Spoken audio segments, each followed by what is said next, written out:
만나는 뉴스 소셜 라이브 이브닝 박상욱입니다. 법원이 며칠 전 이른바 이 삼례 나라 슈퍼 사건의 범인으로 몰려서 억울하게 옥살이를 난 피해자들과 또 그 가족들에게 국가와 또 당시 사건을 수사한 검사가 총 15억여 원의 손해배상금을 지급하라는 판결을 내렸습니다. 잘못된 판결을 내린 사법부는 물론이거니와 사건을 수사한 당사자들에게까지도 직접 이렇게 책임을 묻게 된 것이죠. 최근 이 나래 슈퍼 사건뿐 아니라 약초 노거리 사건 등 비롯해서 여러 재심 사건에 대한 국가 배상 판결 잇따르고 있는 그런 상황입니다.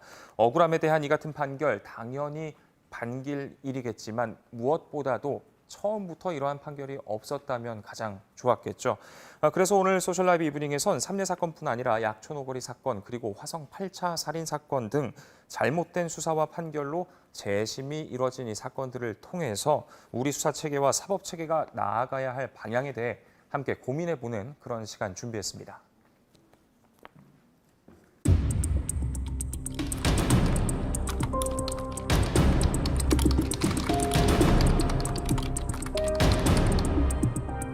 박정희 대통령을 비하했다며 개헌법 위반 혐의로 처벌된 76살 남성이 48년 만에 재심에서 무죄를 선고받았습니다. 30여 년 동안 풀리지 않던 화성 일대에서의 연쇄 살인 사건에 대한 경찰의 수사가 마무리됐습니다. 출소해서 재심을 청구한 윤 씨가 32년 만에 무죄를 선고받았습니다.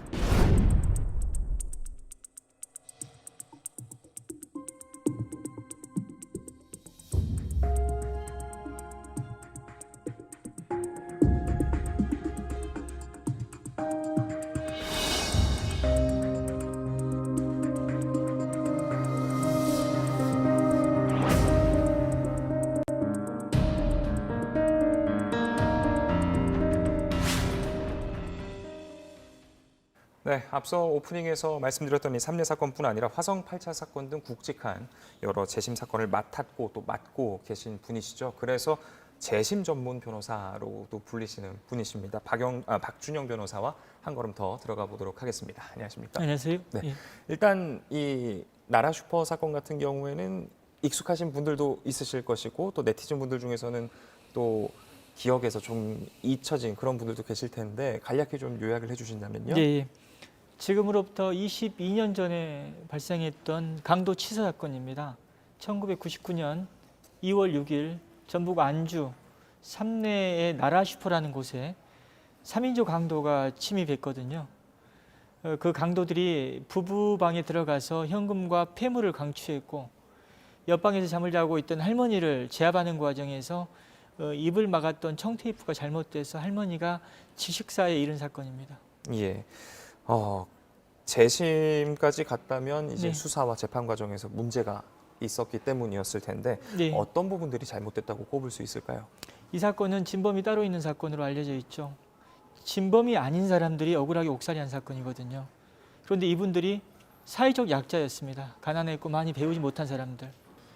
이분들을 수사하는 과정에서 경찰은 때리고 이렇게 또 자백을 강요하는 아주 강압 수사를 했었고요. 또 검찰은 이런 경찰의 잘못된 수사를 거르지 못하고 또 추인하는 어떤 역할을 했고 또 재판 과정에서는 그 자백의 문제점을 제대로 검증하지 못한 그 부실한 재판을 했던 잘못이 있는 사건입니다. 예. 그래서 이제 지난주 목요일이었습니다. 1월 28일에 예. 이제 사건에서 이제 억울하게 옥살이를 하게 된 세 분과 또 그리고 그 가족들이 이제 국가하고 당시 수사검사를 상대로 한 손해배상 청구 소송에서 1심 결과 원고 일부 승소 결과가 나왔습니다. 네. 일부 승소면은 그렇다면은 이분들께서 주장하신 부분들이 어느 정도 반영이 안 된 부분도 있는 건가요? 어떤 건가요? 100% 저희가 주장하는 금액이 인정된 건 아닙니다만 대부분 인정을 받았습니다. 그래서 그 소송 비용의 부담을 피고 쪽으로 100% 피고가 부담하게끔 했거든요. 그래서 일부 승소라고 알려져 있긴 하지만 사실상 전부 승소로 볼 수 있는 사건입니다. 예. 아 참, 네네네. 죄송합니다. 저도 약초 노거리 사건하고 삼례 나라 슈퍼 사건 헷갈리는데요. 예.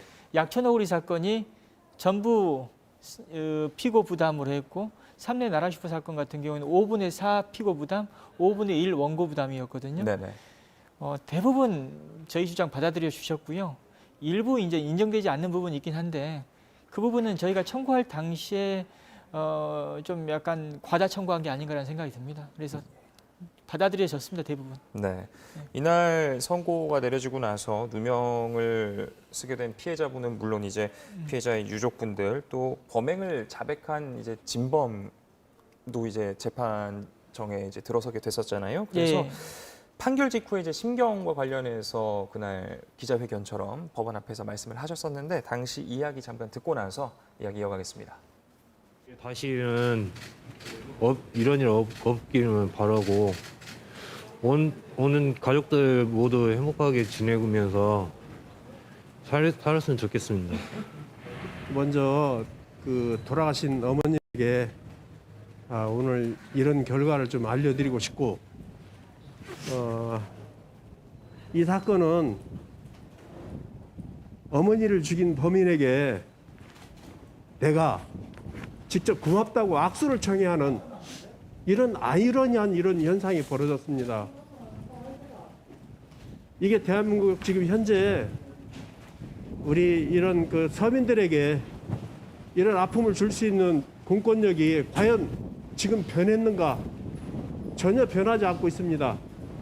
지금 1999년도에 벌어진 사건을 지금까지 이 자리까지 오는 데 있어서 당시의 검사나 경찰, 이 공권력들은 전혀 반성하지도 않고 지금까지도 지금 이 친구들이 지금도 진범이라고 지금 얘기를 하고 있습니다. 우리가 한 거는 잘못 평생 뉘우치고 살아야 되지만 그런다고 또 우리 대신 또 징역 살고 나와가지고 있는데 또 좀 안타까운 소식을 전하니까 마음이 좀 안 좋더라고요. 우리 때문에 그런 게 그래서 그냥 좀 용서 좀 구하려고 그리 한 겁니다. 네. 당시 회견 영상 보고 오셨는데 이제 피해자 유족께서 이런 말씀을 하셨습니다. 어머니를 죽인 범인에게 내가 직접 고맙다고 이제 악수를 청해하는 이런 아이러니한 현상이 벌어졌다, 상황이 벌어졌다라고 하셨는데 어떤 소회 남기셨나요? 이번 재판 결과에? 이분들은 이 사건으로 인해서 사랑하는 가족을 잃었거든요. 그리고 큰 고통을 겪었죠. 그런데 또 이 사건이 벌어지지 않았다면 억울하게 옥살이한 사람도 없었을 거거든요. 그러다 보니까 피해자이면서도 억울하게 옥살이하신 분들한테는 또 미안한 마음도 함께 갖고 있었습니다. 재심 과정에서도 적극적으로 도왔고 이 손해배상 청구 소송 과정에서도 법정의 증언대에 서는 등 또 적극적으로 많이 도우셨거든요. 이 판결 결과가 또 많이 위로가 되지 않았을까라는 그런 생각도 해봅니다. 예, 사실 손배소에 앞서서 앞선 판결이 잘못됐다라는 재심이 있었기 때문에 이게 가능했었던 것일 텐데 이제 사실 이게 진범의 자백이 없었다면은 이렇게 뒤집어지는 일이 쉽지 않았을 것 같기도 합니다. 어떻게 보시는지요? 맞습니다. 진범의 자백은 1999년 11월경에 있었거든요. 그 당시에 자백이 있었음에도 불구하고 그 진범들을 풀어줬었습니다. 예. 근데 그 진범이 이제 다시 나타나서 내가 진범 맞다라고 얘기를 했고 이게 이제 재심과 무죄 그리고 손해배상 소송에서 의미 있는 역할을 했던 건 분명한 사실입니다. 그래서 참 특이한 사건이죠. 예. 예. 그렇다면은 이런 뭐랄까요 보시기에 진범이 자백을 이렇게 하게 된 그러니까 한 번이 아니라 두 번씩이나 다시 내가 한 일이 맞습니다라고 이야기하게 된 그 배경엔 어떤 게 있다고 보십니까? 진범으로부터 들은 얘기가 있거든요. 예. 자백을 1999년 11월에 했을 때 그 당시에는 하고 싶어서 했던 게 아니라 제보에 의해서 검거됐었거든요. 예. 그때는 이제 어쩔 수 없이 했던 자백이었고 그 자백 때문에 10년 가까이 복역할 줄 알았는데 네. 그때 검사가 풀어줄 때는 기분이 좋았다고 합니다. 근데 그 기분 좋음이 그렇게 오래 가진 않았다고 해요. 예. 죄짓고는 못 산다고 하지 않습니까? 네네. 굉장히 심적 고통을 겪었고 또 악몽을 자주 꿨다고 합니다. 그런데 다시 나와서 자백을 다시 하게 된 이유는 물론 공소시효가 끝났기 때문이기도 하지만 예. 자백을 하지 않고는 살기 어려웠다고 합니다. 예. 고통스러웠다고 하거든요. 네네. 그래서 이 자백 이후에는 굉장히 홀가분하다. 그런 느낌 받았다고 합니다. 그렇군요. 오히려 자백을 하고 나서 네. 홀가분해졌다. 예. 참 뭐랄까요. 이제 당시 수사 검사였었던 현재 이제 최모 변호사 네. 이제 자신의 명예를 훼손했다면서 이 피해자 3명을 상대로 반대 소송을 또 제기를 했었습니다. 여기에 대해서 이제 법원이 이 청구를 기각을 했는데 네. 지금 앞서 뭐 오프닝에서도 설명을 드렸고 뉴스를 통해서 접하셨겠지만 법원에서 이제 배상금의 일부 20%를 최 변호사 당시 수사 검사가 부담을 하라라고 했습니다. 수사 당사자에게 이렇게 직접적인 책임을 묻는 경우가 흔치는 않은 것 같은데. 예, 드뭅니다.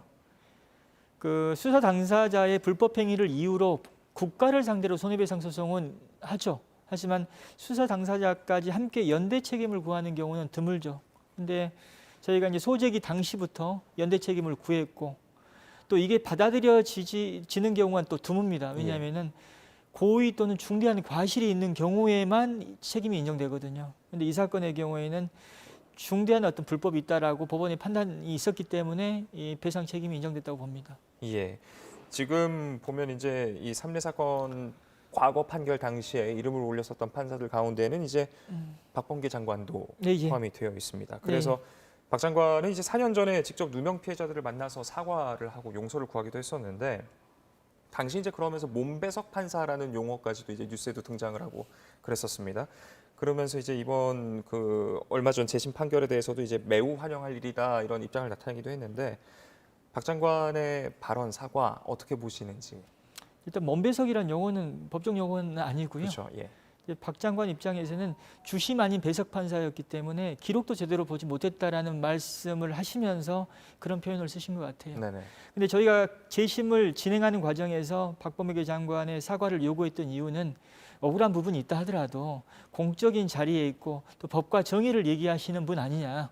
그래서 그 판결문에 이름을 올린 그 책임은 인정해야 되는 것 아니냐라고 하면서 사과를 요구했던 겁니다. 그래서 사과를 그 당시 하셨고요.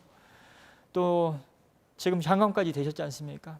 지금은 이제 사과가 쉬운 일이 아니었기 때문에 그 사과의 의미를 부여하고 싶고요. 앞으로는 이런 일이 없게끔 또 사법 체계나 이 수사 절차적인 문제도 꼼꼼히 들여다봐 주셨으면 좋겠다는 그런 바람을 갖고 있습니다. 예. 그렇다면은 이런 공식 용어는 아닙니다만 예, 예. 몸배석 판사라는 말이 나올 정도라는 것이면 뭐 지금도 그럴지 모르겠습니다만 과거 같은 경우에는 판결 자체가 옳고 실제로 옳고 그르고를 떠나서 배석해 있다고 해서 직접적으로 어떤 목소리를 낸다거나 그러는 게 쉽지가 않았었다라는 이야기가 되는 걸까요? 지금도 뭐 판사 숫자 부족하거든요. 합의부 재판이 3분이 하는 걸로 알려져 있지만은 실제 중요 사건이 아닌 일반 사건의 경우에는 주심 아닌 배석 판사 같은 경우에는 기록을 거의 보지 못할 겁니다. 네. 그래서 합의 과정에 관여는 하지만은 사실상 주심 판사나 재판장의 의사에 따라가는 어떤 그런 상황일 거라고 저는 보고 있습니다. 지금도. 예, 그렇군요. 앞으로 어떻게 하면 이런 일을 애당초 안 만들까에 대해서 잠시 후 이야기를 나눌 테니까 또 이어서 그 이야기를 하면 좋을 것 같습니다. 또 이제 변호사님께서 맡으신 또 다른 사건이 있습니다. 약촌 오거리 사건에 대해서도 이제 좀 이야기를 나누면 좋을 것 같은데 이제 법원이 누명을 쓴 피해자와 가족들에게 이제 총 16억을 배상하라는 판결을 내렸습니다. 네. 당시 이제 이 판결에서도 마찬가지로 가혹 행위를 했었던 형사 그리고 사건을 불기소 처분한 검사 이렇게 배상금의 20%를 부담하라고 했는데 지금 이제 이 씨 형사였었던 이 씨 같은 경우에는 항소를 한 상태죠. 네, 예. 그런데 단순히 항소만 한 게 아니라 지금 여전히 최 씨가 범인이다 이렇게 지목을 하고 있다고요? 네. 먼저 저 이 기회에 해명 좀 했으면 좋겠는데 해명이라기보다는 좀 바로잡고 싶은 부분이 뭐냐면요. 이 삼례 사건과 약촌 오거리 사건이 구조가 비슷합니다. 네네. 억울하게 옥살이 한 사람이 있고 진범이 있다 보니까 삼례 사건에서 주심 아닌 배석 판사로 관여한 박 장관을 또 약촌 오거리 사건에서도 관여한 걸로 이렇게 오인하시는 분들이 상당히 많거든요. 그래서 그 부분은 좀 많은 분들 오해가 없었으면 좋겠고요.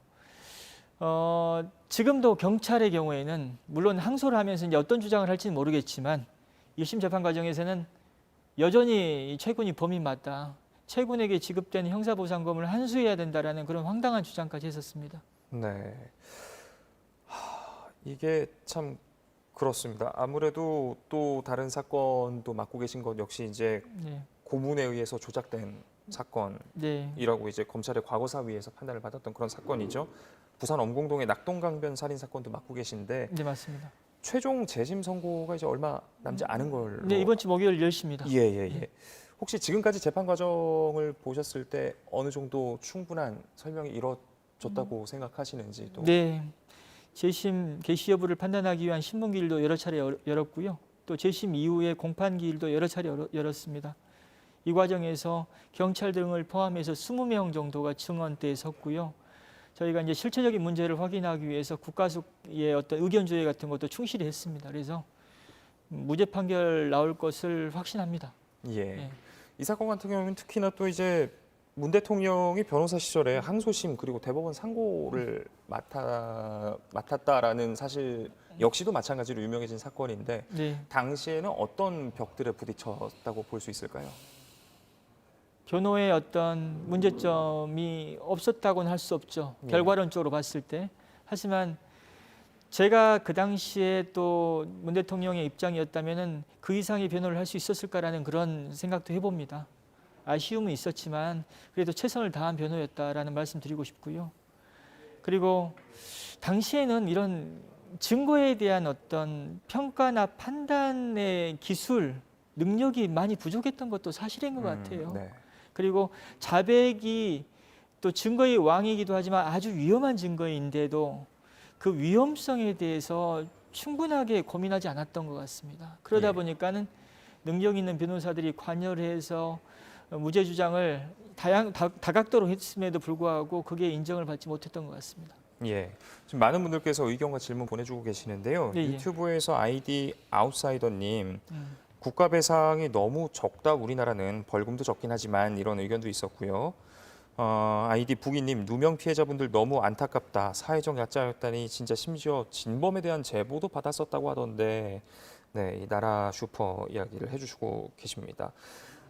참 또 다른 사실 최근에 가장 모든 매체들이 주목했었던 사건이 또 있습니다. 또 화성 8차 네. 살인 사건인데 먼저 예. 지금 두 분 질문에 대해서 두 분 질문 중에서 이제 그 배상액 관련해 가지고 예. 그 질문에 대해서 좀 제 의견을 말씀드리면 많이 주시면 좋죠. 국가에서 또 그 억울한 세월 돈으로라도 유자를 해야 되지 않겠습니까? 하지만 그 돈도 세금으로 지급됩니다. 근데 지금 우리나라 정말 곳곳에 돈을 써야 될 곳이 너무나 많거든요. 그래서 정해진 어떤 우리 자원을 또 합리적으로 배분하는 그 과정으로 봐주시면 좋지 않을까라는 그런 생각이 듭니다. 네. 예. 이렇게 시청자분들의 질문에 답변을 해주신 김에 예. 하나만 더 네. 여쭤보자면 네, 예. 아이디 YY5님께서 이런 질문도 주셨습니다. 그 당시 강압 수사를 한 경찰과 상황을 방치한 검찰에 대해서 처벌은 가능한 상황인가요? 처벌 어렵습니다. 예. 그분들의 형사 책임이나 징계 책임도 시효가 있거든요. 예. 공소시효, 징계시효 다 지났고요. 그분들 다 퇴직했습니다. 그래서 그분들에게 어떤 형사법적이나 징계법적 불이익을 가할 수가 없습니다. 예. 그래서 할 수 있는 것은 이렇게 민사적으로 손해배상 청구 예, 소송을. 그렇습니다. 예, 알겠습니다. 그렇다면 이 화성 8차 사건 같은 경우에도 이제 이건 역시 이춘재의 자백으로 예. 진범이 나타나게 됐습니다. 정말 32년이 지나서야 진실이 밝혀진 것인데 재판 과정을 돌이켜 보셨을 때 어떠셨나요?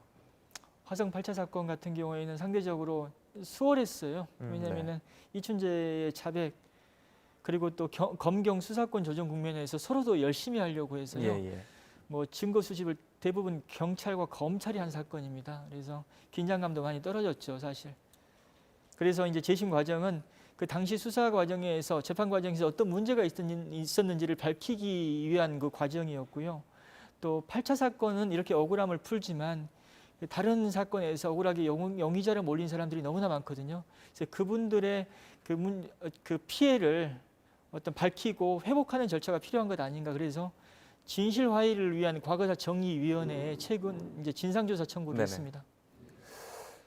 참 뭐랄까요? 정말 이렇게 현장에서 지켜보시다 보면 예. 지금 저희가 언급한 이런 사건들 외에도 많은 사람들의 주목을 받지 못했을 뿐이지 재심이 필요한 사건들이 상당히 많을 수밖에 없을 것 같다는 우려가 듭니다. 네. 왜 그런 상황들이 발생을 했고 왜 그런 오판이라고 해야 될까요? 오심이라고 해야 될까요? 이런 게 끊이지가 않는다고 보시는지. 일단 수사 기법이 과학적이지 않을 때는 자백에 의존했습니다. 진술 증거에 의존했고요. 또 반인권적인 수사도 상당히 많이 이루어졌습니다. 그러다 보니까 보호받지 못했던 사람들, 돈이 없어서 변호인을 선임하지 못했던 사람들, 이런 사람들의 허위 자백이 상당히 많았던 것 같고요. 이제 그런 사건들을 또 밝히는 과정에서는 또 뭔가를 아는 사람들의 어떤 적극적인 노력이 필요한데 대한민국 사회가 남의 일에 잘 개입하고 싶어 하지 않지 않습니까? 그런 여러 가지 어떤 문제점이 결합돼서 억울한 사건들이 여전히 많다라고 할 수밖에 없고 예. 또 밝혀지지 않은 사건들도 많은 것 같습니다. 네. 유튜브에서 아이디 주인태님께서 경찰이 수사권 가져와 가지고 다시 재조명되나 보네요. 크크크 이런 댓글도 주셨습니다. 참 뭐랄까요? 재심을 통해서 억울함을 푸는 일도 굉장히 중요하지만 무엇보다 그런 억울함 자체가 처음부터 안 생기도록 하는 것이 가장 중요할 것 같은데 지켜보시기에 그렇다면 이런 일을 앞으로 줄이기 위해서 재심을 해야 될 일을 줄이기 위해서 가장 필요한 부분이 있다면 어떤 게 있을까요? 법과 제도는 많이 개선이 됐습니다. 예. 뭔가 새로운 제도가 필요하다라는 말씀을 드리는 것보다는 만들어진 법과 제도를 잘 운영하는 것, 그 취지에 맞게끔 잘 운영하는 사람의 노력이 더 중요하다고 생각합니다. 그리고 이런 사법 피해에 대해서 우리 시민들이 많이 관심을 가져주는 것만으로도 사법기관 종사자들이 좀 더 세심히 그리고 인권적으로 수사하고 재판하는 그런 어떤 견제 역할을 하지 않을까라는 그런 생각해 봅니다. 네. 끝으로 이제 이렇게 일을 해오시는 과정에 있어서 어떤 소외랄지 어려움이랄지 그런 부분에 대해서도 좀 이야기를 나눠보면 좋을 것 같은데요. 네, 기본적으로 재심이라는 것 자체가 네, 원래 있었던 그 소송 자체도 절차가 굉장히 오래 시간이 걸리는 일이지 않습니까? 1심에 2심에 최종적인 확정 판결까지. 네. 그런데 그 이후에 다시 복귀하는 과정이다 보니까 굉장히 뭐랄까요? 수사기관에서도 흔쾌히 협조를 해줄 것 같지도 않고 굉장히 어려운 부분들이 많으실 것 같은데. 지나가 보니까 뭐 어렵거나 힘들다기보다는 안타까운 일들이 좀 있죠. 먼저 사건 기록이 폐기된 경우가 많습니다. 그래서 뭔가 문제가 있어 보여도 그 기록을 통해서 확인할 수 없다라는 것이 너무 답답하고요. 또 방금 말씀드린 바와 같이 뭔가 알고 있는 분들이 침묵한다는 그 사실이 안타깝습니다. 예, 이런 부분들이 안타까운 점입니다, 사실. 그렇군요. 예. 반대로 또 뭐랄까요? 안타까운 부분도 있지만 네. 이렇게 재심 결과를 받아들고 웃음 짓는 분들을 보시면 굉장히 뿌듯하시기도 할 것 같은데. 네, 그런 보람도 있지만 개인적으로 많이 사람 공부하고 세상 공부한다는 생각 많이 합니다. 억울하게 살인 누명을 쓰고 장기간 옥살이한다라는 것은 비극적인 사건이거든요. 근데 이 비극적인 사건 속 사람들의 모습이 참 아름답습니다. 무슨 얘기냐면은 그 아픔을 겪어나가는 그 모습과 또 그 아픔에 함께하는 사람들의 연대, 또 침묵하지 않고 손 내미는 사람들의 모습, 이런 모습들이 인간과 어떤 삶에 대한 성찰도 하게 만들어주거든요. 그래서 비극이 아름다울 수 있다. 걸 좀 저는 재심 사건을 통해서 경험하고 있습니다. 예. 참 많은 분들께서 또 질문 의견 계속해서 보내주고 계시는데요. 예, 예. 화성 8차 사건과 관련해서 이런 질문이 또 네. 하나 왔습니다. 윤석열 씨가 이제 억울하게 누명으로 진범으로 잡혔다가 풀려났는데 그럼 이 배상금 역시 국가에서 지급을 했는지 궁금합니다라는 질문이었습니다. 네, 국가에서 지급합니다. 예. 또 이제 자백이 없었다면 억울하게 계속해서 옥살이를 하고 계셨을까요? 그럼 아이디 부기님의 질문이었는데요. 그 당시 8차 사건의 경우에 자백이 없었다면은 유죄 판결이 나오기가 쉽지 않았을 것 같습니다. 예. 예. 정말 참 어떻게 보면 앞서서 나라 슈퍼 사건의 피해자 유가족께서도 자백한 사람한테 악수하고 싶은 심정이었다라고 하셨을 텐데 그런 상황이었을 것 같습니다. 정말 자백이 없었다면 뒤집어지기가 어려웠었다면은 그렇습니다. 참 이제 이번 주 목요일이죠. 그 선고가 예. 이번에도 좋은 소식과 함께 피해자분들과 함께 다시 저희 카메라와 마이크 앞에 서주시기를 기대하면서 오늘 방송 여기서 마무리를 하도록 하겠습니다. 지금까지 박준영 변호사와 이야기 나눴습니다. 오늘 말씀 고맙습니다. 감사합니다. 네, 소셜 라이브 이브닝 오늘 순서 여기서 마치겠습니다. 이어서 정치부 회의가 방송됩니다. 많은 시청 부탁드리고요. 저희는 내일도 오후 5시 50분에 찾아뵙겠습니다. 시청해주신 여러분 고맙습니다.